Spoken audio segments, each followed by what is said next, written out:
cats, cops, and C4. What she's got is a lot of anger and the intelligence to finally start going for speed for her axiom use. Unfortunately for her, she's a brawler and doesn't seem to understand body mechanics all that well.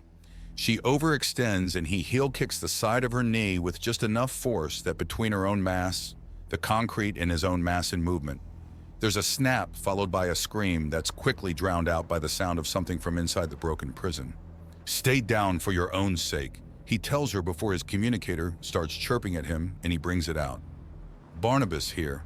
Cenk, the damage Klaba did to the infrastructure of the prison itself is immense. The interior is expanded by a massive margin and every level has been compromised. According to the warden here, we've got some seriously dangerous women in there." "Dangerous how?" "We're calling in backup from other precincts to try and stem things. But we have women in here that are so dangerous they had their cybernetic limbs detached during their stay. And let me guess, those limbs have been stored on the grounds and are now back on their owners. Worse, they've revealed that they've cobbled together replacements.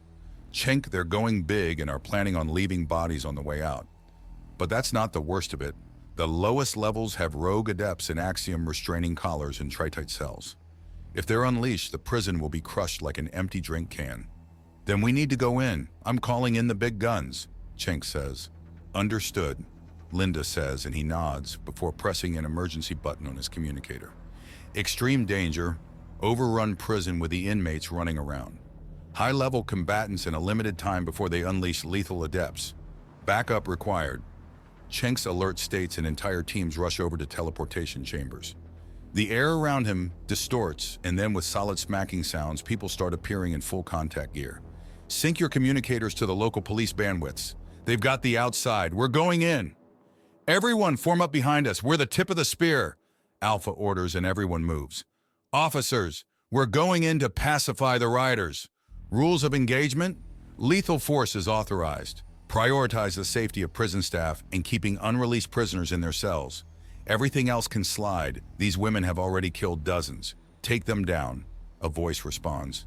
"And this is?" "I'm Warden Hargate. This is my prison and all of it lands on me. Do not let these animals escape." "Linda?" Cenk asks. "I can confirm it. She has the authority." Linda replies, "All right then, we're going in." "Keep pace," Omega orders. "You're on cleanup." It's not a sprint, it's not a run, and it's not jogging. It's a hybrid of all the above as they charge straight into the breach. No axiom use, but flying nonetheless. Shots ring out, and there are screams of panic as criminals with stolen weapons take headshots. The weapons are caught and returned to the surviving guards, and the men keep moving. The first level with access to the courtyard is fairly open and well lit, and also mostly emptied. But the massive hole that was slammed into the middle of it leads down level after level with women climbing out. They get one warning, and the stupid ones raise weapons at them. Their brains get some oxygen for the first time in a long time. "We've reached the hole down," Alpha says into his communicator. "Get some officers here. We're going in." "Wait, already?" "Already, we're trying to get ahead of the adepts being released and..." Alpha begins, and a shockwave of something intangible sweeps through everything. "Move! You boys are in the high security level. The adepts are imprisoned on the next level down. The only access point is a stairwell directly north of you," Warden Hargate tells them. "How did Klaba know where to make this hole at?" Chunk demands, even as gunshots ring out. "She used to be in my lovely prison, but bleeding heart judges and juries started whining about proper procedure and fair trials, rather than focusing on putting the dangerous and criminal behind bars where they belong," Warden Hargate declares, and the situation goes much more gray than before. But that's still a problem for later. Right now is the focus on those violent maniacs bearing down on them. They're not all stupid, and after the first couple are taken down with precise gunfire, the crowd falls back to show guards and staff being used as literal meat shields. No one says anything as there's a 2.5-second long pause in the gunfire. Then it resumes as everyone focuses and their shots whiz past the hostages to hit their captors with ease. "Fuck it! Use that plasma on these restraints!" Someone shouts even as the crowd starts falling back, pursued by bullets and flashbang grenades. They can't use thermal, concussive, or shrapnel with the staff right there. So in some way, the hostages have been somewhat effective. There's a scream of pain, and then a gale of twisted laughter followed by a pulse of intangible energy before the bullets suddenly stop in midair. Smoke grenades come out, and thermal vision turns on as Omega pulls out an odd gun with a long and thin barrel and takes careful aim. There is seemingly neither movement nor sound from the weapon, but there are screams of frustration. "Open fire," Omega orders, and everyone starts pushing lead down the hallway. By the time the smoke clears, the gaggle of criminals seems to be down. Then a tiny needle is flicked into the hallway, and a furious filly woman with badly scorched paws and a manic look in her eyes rounds the corner, with the air distorting around her. Alpha's tri-tight throwing knife finds its way into her throat. They're moving again, and by the time she falls to her knees, Alpha casually plucks the knife out as he passes by and takes up a defensive position as the squad quickly makes a safe place around the freshly liberated staff so the medics can get to work on making sure they're going to survive. "Prisoners, this is the warden. You have heard the gunfire. You have been given more chances than you deserve. We have a military response with lethal force. Return to your cells or die like animals. We need to get the woman investigated. No warden should be that bloodthirsty." Someone mutters, "No kidding. But there are dangerous people here and non-combatants in their line of fire." Cenk replies, and there's some nodding. "The warden's always shaking off the dirt and accusations," a voice says from nearby. Guns get pointed in her direction, then pointed away. A Kobe woman in a doctor's uniform that has the badge of the prison is what they see. "No one's my enemy. Get over here and help us. Your coworkers are badly injured," one of the medics says, and she nods. "Right, of course. I'm sorry, you scare me. They died so fast. These were some of the most dangerous women I've ever come into contact with, and you killed them." A lot of these bodies still have axiom-restricting bands on. They were just women going up against bullets. Not a matchup anyone can really win. Only the cat here got hers off, and she had to torch her wrists with plasma to do it. She still ate it to tri-tight. "How can you be so calm?" the doctor demands in a tone just a hair shy of total freakout. Cenk kneels in front of her.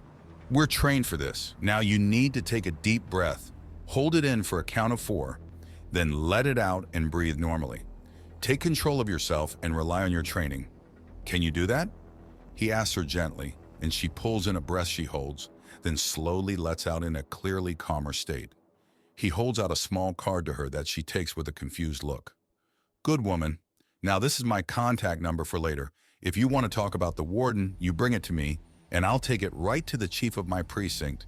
And if she can't do anything, I'll take it directly to Admiral Cistern. He's the kind of man that can and will bend entire systems of law to make things right." "Really? Just because right now isn't the time for clearing corruption doesn't mean we ignore it. Just focus on getting yourself and as many other people out alive as possible. That should be priority number 1. Your life and the lives of those around you." "Right, of course. Oh, there's something you should know. There's another doctor here. She's not like me, though. A lot of lifers, girls with 500-year-plus sentences, are volunteering for experiments," the doctor says, throwing up air quotes. "If you see a Kobe with pale purple scales and dark blue underbelly, be very careful about anything she says. She's not only amoral, but she lies like most people breathe." "Does this doctor have a name?" "Melanie Hart," the doctor says, and Cenk nods before reading her name tag. "Thank you for warning us, Dr. Crest. We'll be on the lookout for Dr. Hart. We need to move." "Dr. Crest, are the adepts actually in the northern cells?" "They are. They're also specialized because there are some really dangerous people here. Warden Hargate isn't the best, but some of these women deserve her. And the ones in those cells, all the more reason to keep them in them," Cenk says. "Form up, we're moving." Alpha orders and everyone shifts. "Doctor, do you have a way to signify you're still alive to the officers?" "I do. My name tag has a tracking beacon. They know where I am." "Good. We need to move. Do you require escort?" "No, stop them from..." Crest begins to say before an alarm with 4 quick blares sounds out, then starts to repeat. "Those are the adept cells. You need to go. Wow! They're already out of the room and sprinting towards the adept cells before a wave of energy passes through everything over and over again. Adepts, what is that? Omega demands. It's a flex, just someone grabbing onto the local energy, compressing and then releasing it to get a feel for the local axiom. So each one is an axiom-capable combatant shucking off their restraints. Alpha states, move. The next corner they shoot around reveals a large crowd that turns even as a trinity of other pulses come together. Hold them back! We need to crack the cells! Someone shouts even as several girls launch massive roiling orbs of fire at them. But their positions are already known, and all the fire does is superheat the bullets that crash into them, even as the adepts of the squad move forward and dispel the flames. Going bowling, the adept says before pulling in on the axiom and creating a force field orb that he then thrusts forward to knock people over before it detonates in a concussive wave that sends people flying and bouncing off that walls. Those who want to live, stay down. On the ground. Now. Sadly, not very many are that intelligent, and there's a responding volley of fire before the alarm picks up in intensity, and there is a massive pulse of axiom followed by another and another. The world seems to shred and fall away. All the ceiling, wall, and floor panels separate into a massive white abyss that causes everyone to stand out starkly like a silhouette in the light. Oh, finally. I've been in that wretched cell for far too long. Now, what do we have here? An army of little trets with chemical weapons? Altered physiology and... you're not trets, are you? No matter. Stand aside and you live. Those in my way will die. A voice echoes around them and there's a pause. Then Agent Alpha slams something into the ground and reality shatters back into its proper place. Schenk feels all his bruises as the null shuts down his outright, subconscious axiom use, and everything starts rumbling. There's a pressurized sound and backup lights turn on. Warning null detected. Warning null detected. They say nothing as they rush forwards and step over the prisoners that had fallen like dominoes to find a massive, tri-tight plated doorway torn open with clear signs of the plating being damaged to allow the axiom to affect the insides. What? Who's crazy enough to use null? A voice asks in stunned silence as they find a woman struggling to get off the floor with shaking limbs. Agent Omega says nothing as he pulls out a large Kutha needle and stabs her with it to her distress and pain. The woman is then hefted onto a shoulder and carried back into maximum security. All the cells are broken and the women are all out. They're stacked into piles, stabbed with disruption needles, and then judicious use of zip ties, duct tape, and handcuffs are used to pin them to the spot and put any hope of extracting the needles out of reach. We're continuing the sweep. We need to use this break to rescue as many civvies as possible.